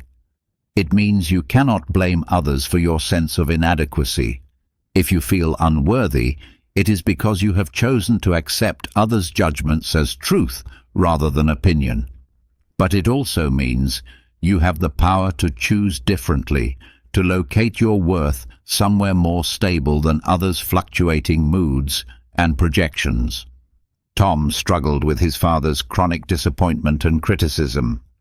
No matter what Tom achieved, academic success, career advancement, personal growth, his father remained disapproving and distant. For years, Tom interpreted his father's reaction as evidence of his own inadequacy, working harder and harder to earn approval that never came. Through practicing disidentification, Tom began to see his father's disappointment as information about his father's internal state rather than evidence about Tom's worth. He learned that his father had been a frustrated artist who gave up his dreams to provide for his family, and Tom's creative success triggered his father's unresolved grief about his own abandoned aspirations. Once Tom stopped making his father's disappointment about his own inadequacy, he could maintain compassion for his father while protecting his own sense of worth. The practice of disidentification does not happen overnight. It requires consistent effort to catch yourself absorbing others' emotions, to question your automatic interpretations of their behavior, to remember that their reactions tell you about them rather than you. It requires developing what psychologists call emotional regulation, the ability to remain steady in your own emotional center regardless of the emotional weather around you. The ultimate goal is not to become immune to others' feedback or indifferent to their experiences, but to develop what the Stoics called equanimity, the ability to remain balanced and centered regardless of external circumstances. You can care about others without making their emotions about you. You can be responsive to legitimate feedback without being dependent on constant approval. You can maintain compassion for others' struggles without accepting responsibility for their projections. When someone suddenly begins treating you with hostility, practicing disidentification allows you to ask better questions. What might be happening in their internal world that has nothing to do with me? Rather than, what did I do wrong? How can I respond with wisdom and integrity? Rather than, how can I get them to like me again? What does this teach me about human psychology? Rather than, what does this say about my adequacy? This shift in questioning is the beginning of true freedom. Freedom from the tyranny of others' opinions. Freedom from the prison of external validation. Freedom from the endless cycle of seeking approval from those who may not be capable of giving it. You are not what they think about you. You are not what they feel about you. You are not what they project onto you. You are the conscious awareness that can observe all of these phenomena without being defined by them, the stable center that remains unchanged regardless of the emotional storms swirling around you. This is where the mirror becomes truly clear, not when others see you accurately, but when you see yourself independently of their vision, clearly and compassionately, with the steady recognition that your worth was never theirs to determine. Hate lives in stories. It feeds on narratives about the past, projections into the future, elaborate interpretations of what someone meant by their silence, what they implied with their glance, what they intended with their distance. Hate requires memory to nurse old wounds and imagination to create new fears. But peace lives in this breath, in this moment, in the simple reality of what is actually happening right now. When someone's behavior toward you becomes a source of confusion and pain, your mind naturally begins to construct stories. You replay past conversations, searching for clues. You imagine future scenarios where you might confront them or win them back. You build elaborate theories about their motivations, their hidden resentments, their secret judgments. These stories become more real to you than the present moment, more vivid than what is actually occurring right now. But stories, however compelling, are not reality. They are interpretations, constructions, mental movies that may have little connection to what is actually true. When you live in these stories, you are not living in the present. You are living in a fictional narrative that exists only in your mind, a narrative that often causes more suffering than the original event that triggered it. The ancient Stoics understood this tendency of the mind to create suffering through storytelling. Marcus Aurelius constantly reminded himself to stay with what was actually happening rather than his interpretations of what was happening. Confine yourself to the present, he wrote, because the present is the only place where clarity and peace are possible. Consider the difference between these two experiences. Someone you care about walks past you without acknowledging your presence. The story mind immediately begins its work. They're angry with me. They must have heard something. They're deliberately ignoring me. This means they hate me now. I've lost them forever. Each thought builds on the previous one, creating an elaborate narrative of rejection and loss. But what actually happened? Someone walked past without acknowledging your presence. That is the only fact. Everything else, the anger, the deliberate ignoring, the hatred, the loss, exists only in the story you created about that fact. The present moment contains simply what occurred. Your mind has added all the meaning, all the drama, all the suffering. Returning to the present means learning to distinguish between what happened and what you think it means. It means catching your mind in the act of storytelling and gently bringing your attention back to what is actually occurring right now. This is not denial or spiritual bypassing. It is clarity, the ability to see what is without the distortion of interpretation. The practice begins with your breath. When you notice your mind spinning stories about someone's behavior toward you, you can anchor yourself in the simple reality of breathing. The breath is always present, always available, always true. It exists outside of narratives, beyond interpretation, in the pure realm of what is actually happening. As you breathe, you can ask yourself, what am I actually experiencing right now, apart from my thoughts about what happened? You might notice tension in your shoulders, a knot in your stomach, a tightness in your chest. These physical sensations are present moment realities, information about your current state, rather than evidence for the stories your mind is creating. Sarah discovered this practice when her friend Emma began treating her coldly. Initially, Sarah spent hours analyzing their last conversation, imagining Emma's inner thoughts, creating elaborate scenarios about what she might have done wrong. But gradually, she learned to notice when her mind was spinning these stories and return to the present moment. She would feel her feet on the ground, notice the air on her skin, listen to the sounds around her. In the present moment, she was safe, whole, and free from the suffering her stories created. The present moment has a different quality than the story mind. It is spacious rather than cramped, peaceful rather than agitated, clear rather than confused. In the present, you are not the victim of someone's rejection. You are simply a person breathing, existing, experiencing life as it unfolds moment by moment. Returning to the present also means releasing your attachment to understanding why someone's behavior changed. The story mind desperately wants explanations, reasons, closure. It believes that if it can just figure out what happened, it can control what happens next. But the present moment requires no explanations.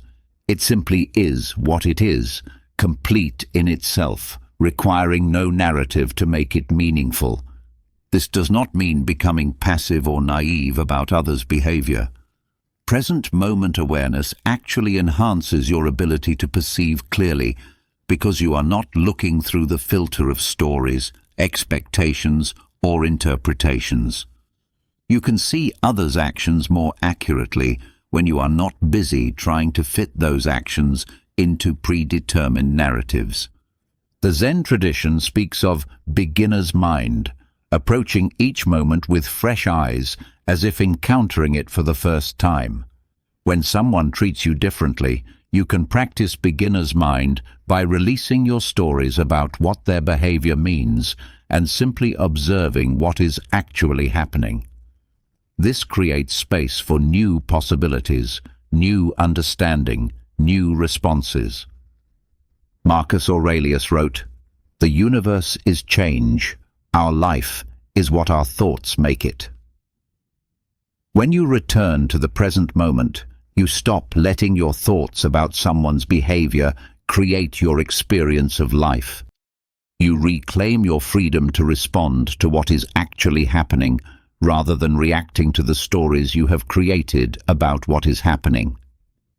The present moment is also the only place where genuine compassion is possible. When you are caught in stories about someone's rejection of you, you can only see them through the lens of your own hurt. But in the present moment, you can perceive them more clearly, as a human being who may be struggling, who may be in pain, who may be acting from their own wounds, rather than from any accurate assessment of your worth. This shift from story to presence is not a one-time achievement, but a continuous practice. The mind will always generate stories. That is its nature. But you can learn to recognize when you are living in a story rather than in reality, and you can choose to return to the present moment again and again. The practice becomes particularly powerful when you apply it to your emotional reactions. Instead of thinking, "I feel terrible because they hate me," you can simply notice, "I am experiencing sadness right now. I am feeling fear in this moment. I am sensing anxiety in my body." This allows you to be present with your emotions without being overwhelmed by the stories that often accompany them. In the present moment, you are not defined by others' opinions of you because those opinions exist in their minds, not in your immediate reality. You are not diminished by their rejection because that rejection is their internal experience, not your current truth. You are not wounded by their silence because that silence is simply an absence of sound, not a judgment about your worth. Hate lives in stories, stories about the past, stories about the future, stories about what things mean. But peace lives in this breath, in this moment, in the simple truth of what is actually here right now. When you return to the present, you return to the only place where peace is possible, the only time where freedom is real, the only moment where you have the power to choose how to respond to life as it actually is. There is a profound difference between protecting yourself and punishing yourself, between setting boundaries and building barriers, between becoming resilient and becoming numb. The Stoic philosophers understood that true strength lies not in hardening your heart against the world, but in developing what they called apatheia, a state of emotional equilibrium that can withstand external turbulence without losing its essential warmth and humanity. When someone treats you with inexplicable coldness or hostility, your first instinct might be to protect yourself by closing down, by deciding never to be vulnerable again, by building walls so high that no one can hurt you. This response is understandable, but it comes at a tremendous cost. In protecting yourself from their cruelty, you also shut yourself off from love, from connection, from the very experiences that make life meaningful. The ancient Stoics faced this same challenge. They lived in a world full of political intrigue, betrayal and violence, yet they sought to maintain their capacity for wisdom, justice, courage and love. They developed practices that allowed them to remain open to life while being protected from its inevitable disappointments and cruelties. True protection begins with understanding what actually needs to be protected. Your worth does not need protection because it cannot be damaged by others' opinions. Your essential self does not need guarding because it exists beyond the reach of external judgment. What needs protection is your peace, your energy, your capacity to respond rather than react, your ability to choose your own emotional state, regardless of how others choose to treat you. Consider the metaphor of a house with strong walls and wide-open windows. The walls protect the interior from storms, intruders, and unwanted elements, but the windows allow light, fresh air, and beauty to enter freely. When you build inner walls without hardening, you create this same dynamic: protection without isolation, safety without numbness, boundaries without barriers. The first principle of this protective architecture is emotional sovereignty. The recognition that your emotional state is your responsibility, not others' responsibility, and therefore not at their mercy. When someone treats you poorly, you can choose to feel hurt without letting that hurt define your worth. You can acknowledge disappointment without letting disappointment become despair. You can experience anger without letting anger become hatred. Maria learned this distinction when her longtime friend Jennifer began treating her with increasing hostility. Initially, Maria's response was to match Jennifer's energy, becoming defensive when Jennifer was critical, withdrawing when Jennifer was cold, building walls that kept Jennifer out, but also kept warmth from entering. Gradually, Maria realized that this approach was turning her into someone she didn't want to be, guarded, suspicious, and bitter. Instead, Maria began practicing what she called loving boundaries. She continued to treat Jennifer with kindness while protecting herself from absorbing Jennifer's negativity. She would listen to Jennifer's complaints without taking them personally, offer support without expecting gratitude, and maintain her own peace without trying to change Jennifer's mood. The walls she built were around her peace, not around her heart. This type of protection requires what psychologists call emotional differentiation, the ability to remain yourself in the presence of others' emotional dysfunction. You can witness their pain without absorbing it, acknowledge their hostility without internalizing it, recognize their projection without accepting it as truth about yourself. The Stoic emperor, Marcus Aurelius, practiced this in the most challenging circumstances, surrounded by people who often sought to manipulate, flatter, or deceive him. He wrote, "The best revenge is not to be like your enemy." When someone treats you poorly, the temptation is to respond in kind, to protect yourself by becoming like them. But this approach destroys what you are trying to protect: your own character, your own peace, your own capacity for love. Building inner walls without hardening also means learning to distinguish between self-protection and self-punishment. Self-protection keeps you safe while maintaining your capacity for joy and connection.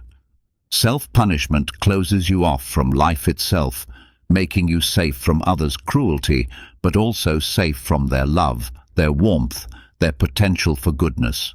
The difference lies in your intention. Are you protecting your ability to love, or are you punishing yourself for having loved? Are you safeguarding your peace, or are you numbing yourself to avoid feeling anything at all? Are you creating healthy boundaries, or are you building a prison that keeps others out, but also keeps you trapped inside? True Stoic resilience maintains what they called philanthropia, love for humanity despite humanity's flaws. This love is not naive or sentimental. It is based on the recognition that humans are imperfect beings who often act from pain, fear, and confusion rather than wisdom and clarity.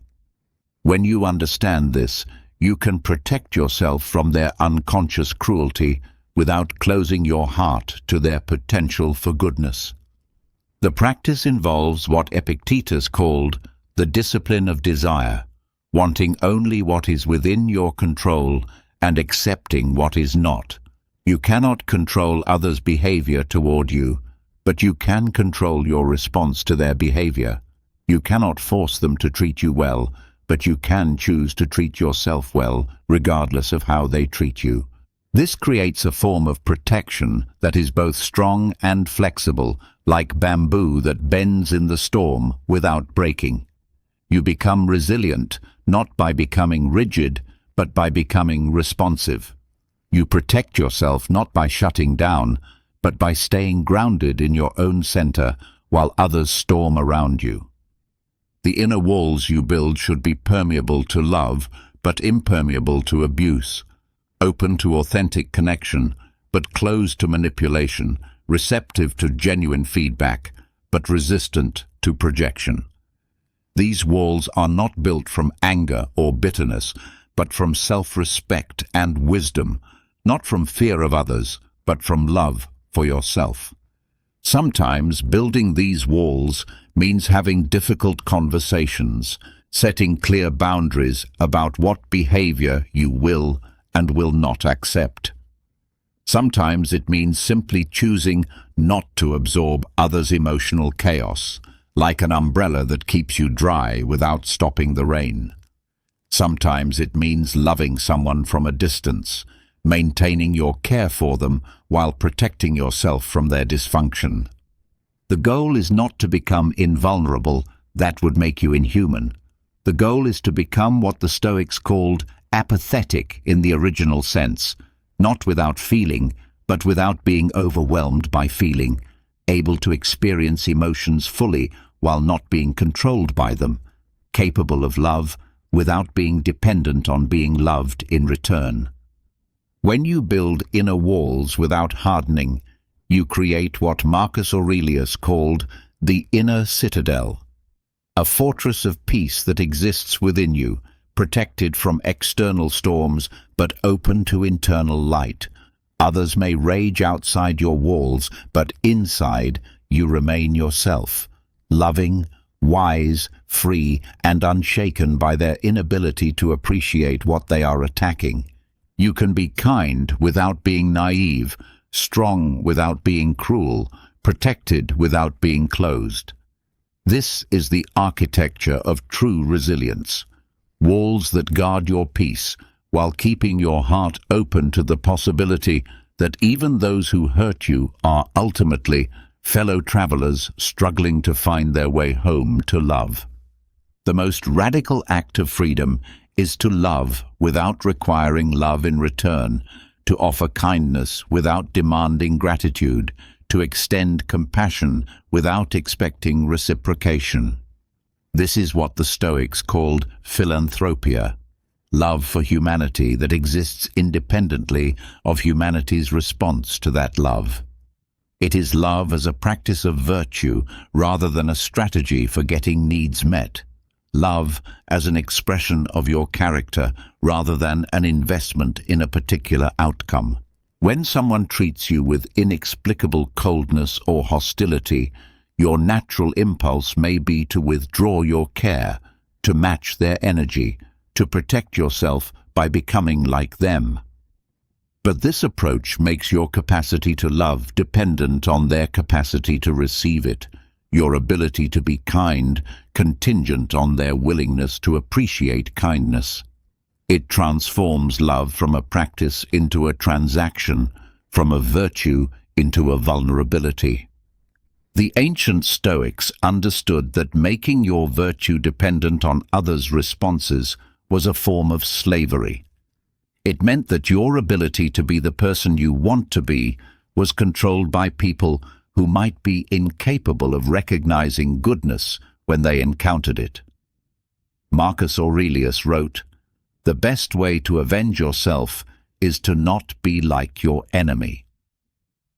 When someone cannot love you back, the most powerful response is to continue loving anyway, not for their sake, but for your own.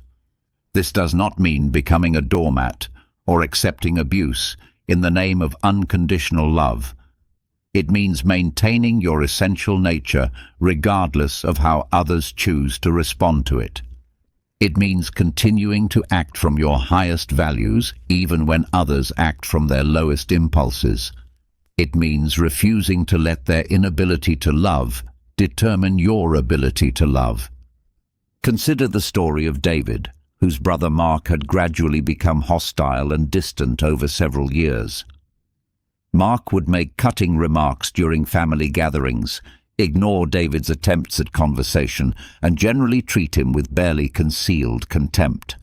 David's first impulse was to respond in kind, to protect himself by becoming equally cold and distant. But David gradually realized that this response was allowing Mark's dysfunction to control David's own behavior. Instead of matching Mark's hostility, David chose to continue treating Mark with respect and kindness, not because Mark deserved it or appreciated it, but because treating others with respect and kindness was who David wanted to be. David's love for his brother became independent of his brother's capacity to receive or return that love. The existentialist philosophers understood this as a form of radical authenticity, choosing to be who you are regardless of how others respond to who you are. Jean-Paul Sartre wrote that we are condemned to be free, meaning that we have no choice but to choose who to be in each moment. When someone cannot love you back, you still have the freedom to choose love, kindness, and compassion as expressions of your authentic self. This type of love requires what the Stoics called detached attachment, caring deeply while holding outcomes lightly. You can love someone fully while accepting that they may never love you back. You can offer your best self while accepting that they may reject what you offer. You can maintain your commitment to virtue while releasing your need for recognition, appreciation, or reciprocation. The practice begins with understanding the difference between conditional and unconditional expressions of your character. Conditional love says, "I will be kind to you if you are kind to me." Unconditional love says, "I will be kind to you because kindness is who I choose to be." Conditional compassion depends on the other person's worthiness. Unconditional compassion flows from your own commitment to compassion as a way of being. This distinction becomes particularly important when dealing with people who seem determined to push away your love, who interpret your kindness as weakness, who mistake your compassion for naivety. These people often test your commitment to love by making love as difficult as possible to offer. They are unconsciously asking, "Will you still care about me, even when I make caring about me painful?"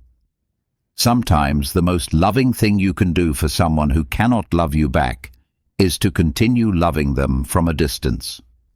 This means maintaining your good wishes for their well-being while protecting yourself from their inability to appreciate or reciprocate your care. It means holding space for their potential while accepting their current limitations. The Buddhist concept of loving kindness offers a framework for this practice.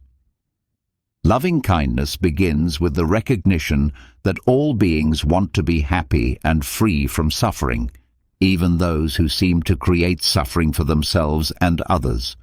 When someone treats you poorly, you can practice loving kindness by wishing them well while protecting yourself from their dysfunction. This might sound like, "May you find peace, even though you cannot offer peace to me. May you find healing, even though your wounds are affecting our relationship. May you find love, even though you cannot love me back right now." This practice maintains your heart's openness while acknowledging the reality of their current limitations. Love without expecting love back also transforms your relationship to rejection. When someone cannot receive your love, their rejection becomes information about their capacity rather than evidence of your inadequacy. Their inability to appreciate your kindness reveals their current state, not your worth. Their rejection of your care says more about their wounds than your offerings. Marcus Aurelius practiced this understanding in his role as emperor, constantly dealing with people who sought to manipulate or deceive him. He wrote, "The universe is change. Our life is what our thoughts make it." When someone could not return his care, he chose to see this as their limitation rather than his failure, their loss rather than his inadequacy. The freedom in this approach is profound. When your love is not dependent on being loved back, you are free to love purely, without agenda, without keeping score, without the anxiety that comes from needing particular responses from particular people. Your love becomes an expression of your abundance rather than evidence of your need. This does not mean loving without discernment or wisdom. You can love someone's essential being while recognizing that their current behavior is harmful. You can wish them well while choosing not to expose yourself to their hostility. You can maintain compassion for their struggle while protecting your own peace. The practice also extends to how you interpret others' inability to love you back. Instead of seeing their coldness as evidence of your unlovability, you can see it as evidence of their pain.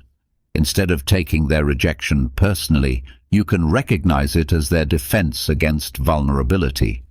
Instead of feeling hurt by their hostility, you can feel compassion for the wounds that make hostility feel necessary to them.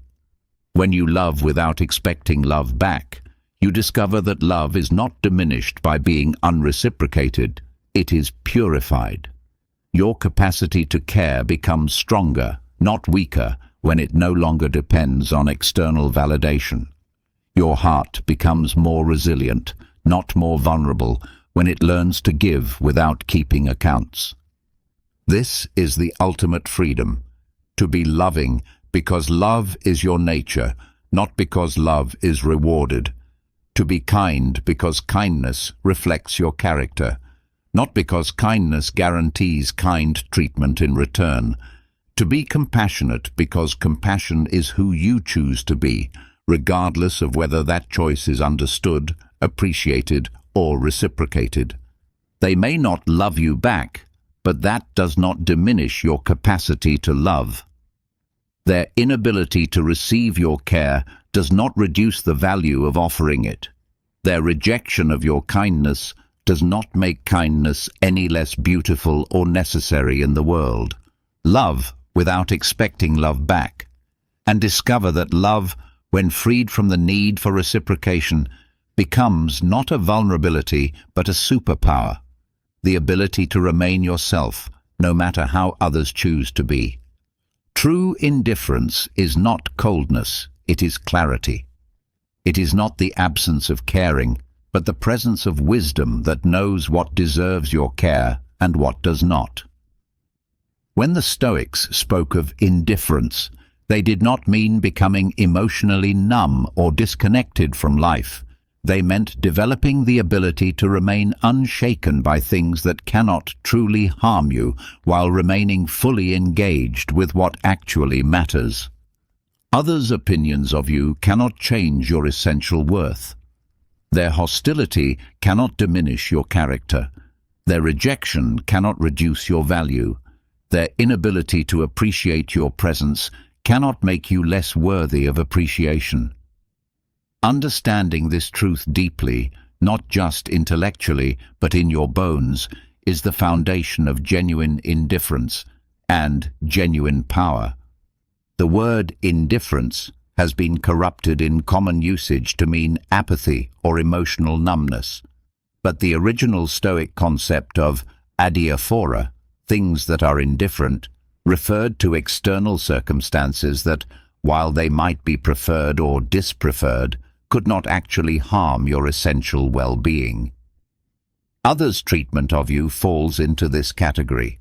It may be pleasant when they treat you well and unpleasant when they treat you poorly, but it cannot actually damage who you are.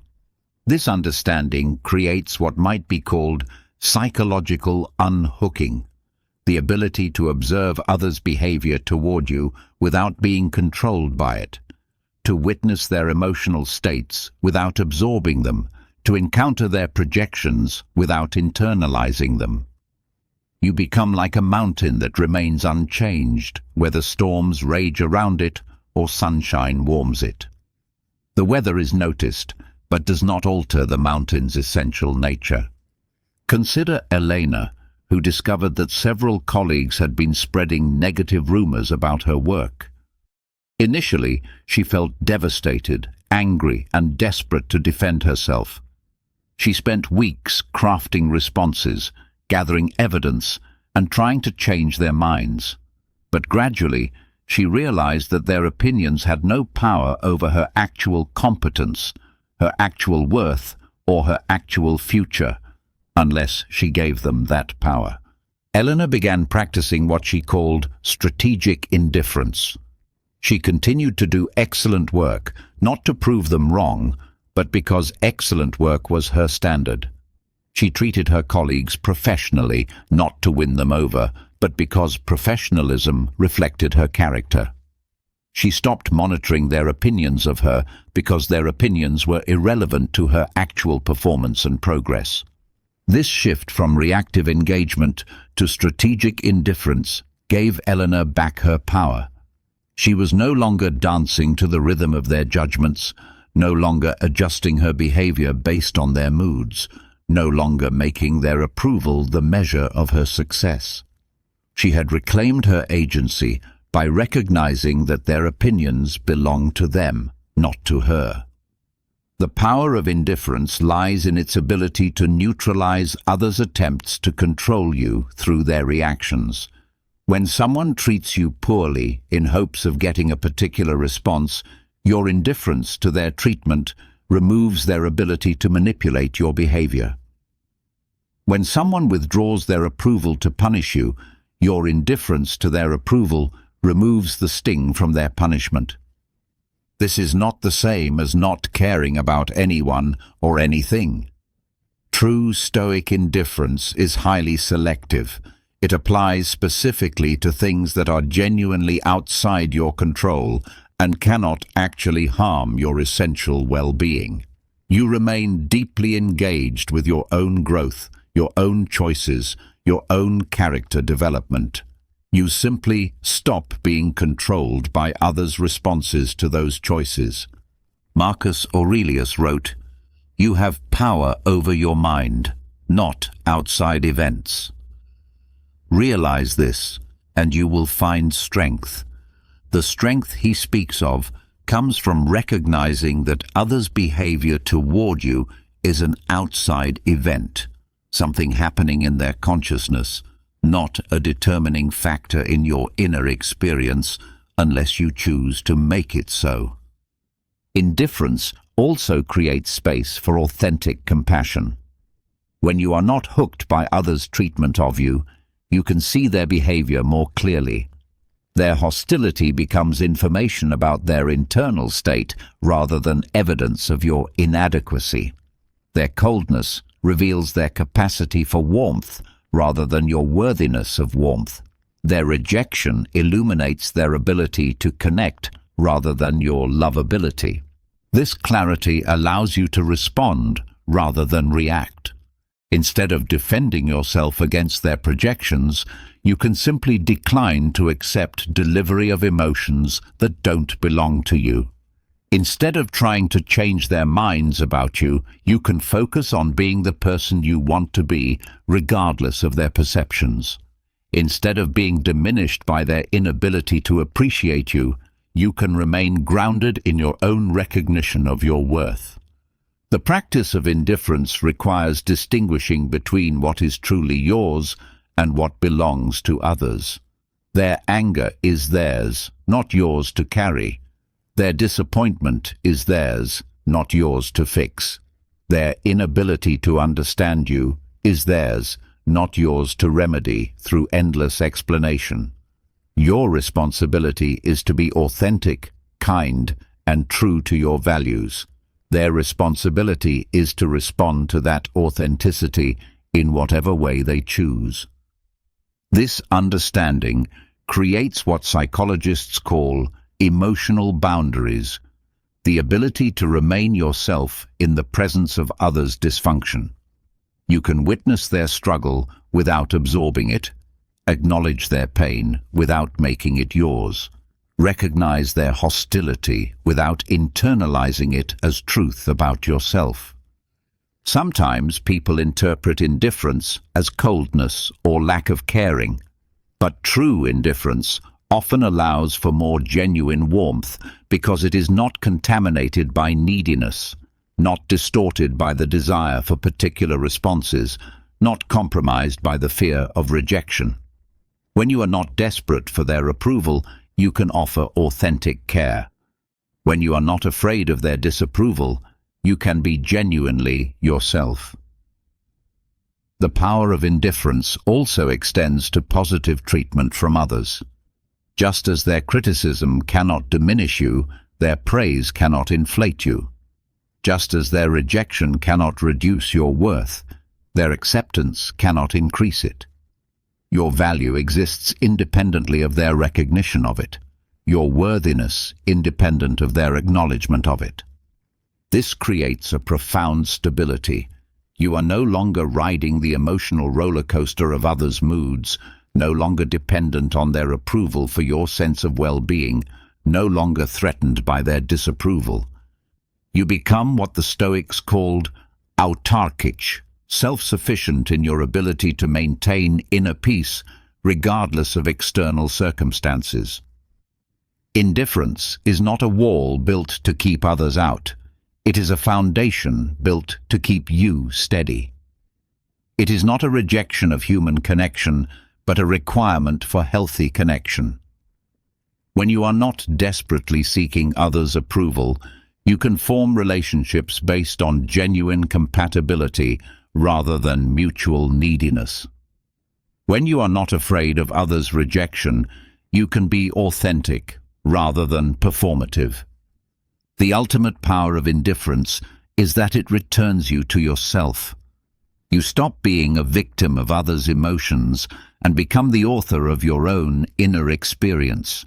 You stop being controlled by their opinions and start being guided by your own values. You stop being diminished by their inability to appreciate you and start being empowered by your ability to appreciate yourself. They may approve or disapprove, love or hate, accept or reject, and you remain unchanged, unshaken, undisturbed by their inability to see clearly who you actually are. This is not coldness. This is clarity. This is not disconnection. This is freedom.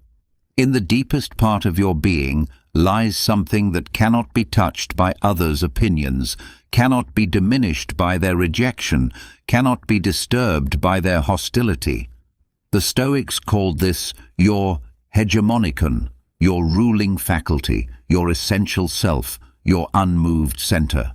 It is the part of you that observes all experience without being changed by it, the awareness that witnesses all emotions without being controlled by them, the presence that remains constant through all the changes in your external circumstances. When someone suddenly turns cold toward you, when their warmth transforms into indifference or their friendship into hostility, this unmoved center remains exactly what it has always been. Others' ability to appreciate you may change, but your essential nature does not. Their capacity to understand you may fluctuate, but your inherent worth remains constant. Their willingness to offer you warmth may vary, but your inner light continues to shine with the same steady radiance. This unmoved center is not something you create or achieve. It is something you discover, something you return to, something you remember you have always been. It exists prior to others' opinions about you, independent of their ability to recognize it, unaffected by their choice to acknowledge it or ignore it.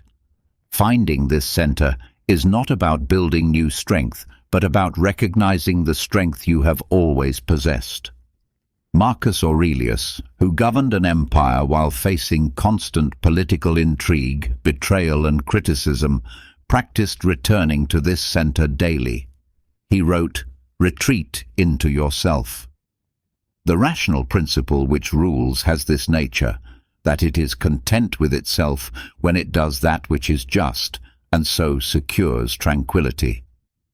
He understood that no matter what chaos surrounded him, no matter how others chose to treat him, he could always return to the still point within himself where peace was constant and unshakable. The unmoved center is like the eye of a hurricane, a place of perfect stillness that exists within the storm but is not touched by it. Others may rage around you, project their wounds onto you, withdraw their love from you, but in your center you remain undisturbed, not because you don't care, but because you understand that their storm is theirs, not yours. Their weather belongs to them, not to you. This understanding transforms how you experience others' coldness toward you. Instead of being swept away by their emotional weather, you become a witness to it.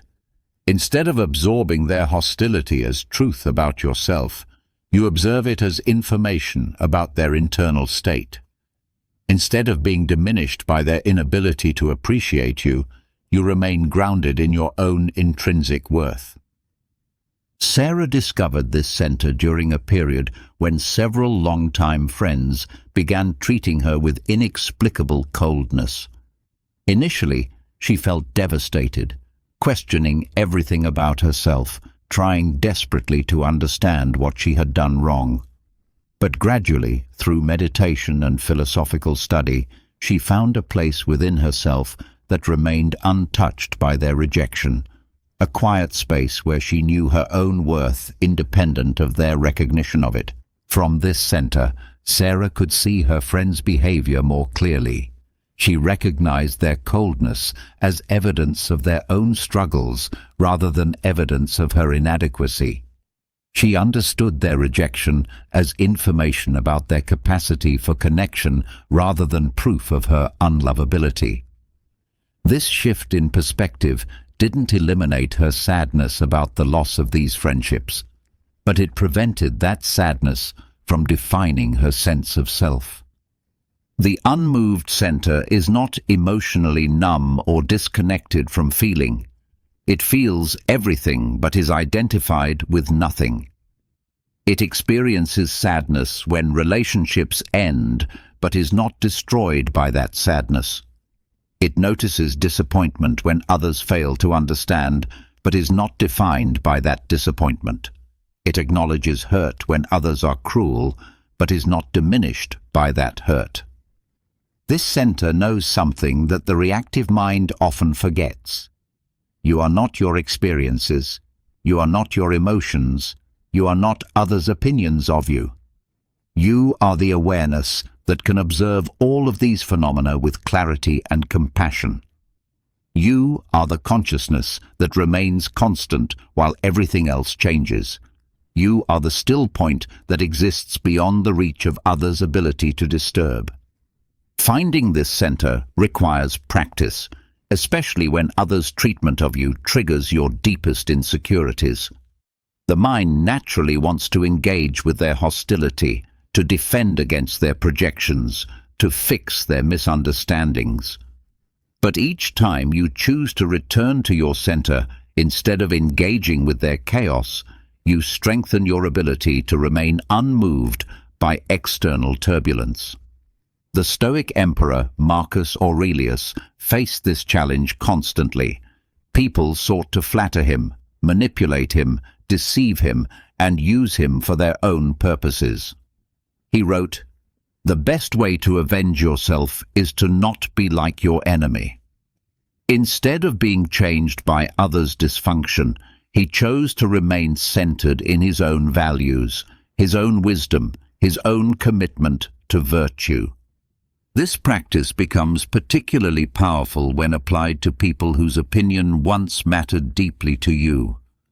When someone whose love you valued begins treating you with coldness, the temptation is to chase after their approval, to change yourself to win back their warmth, to let their withdrawal determine your sense of worth.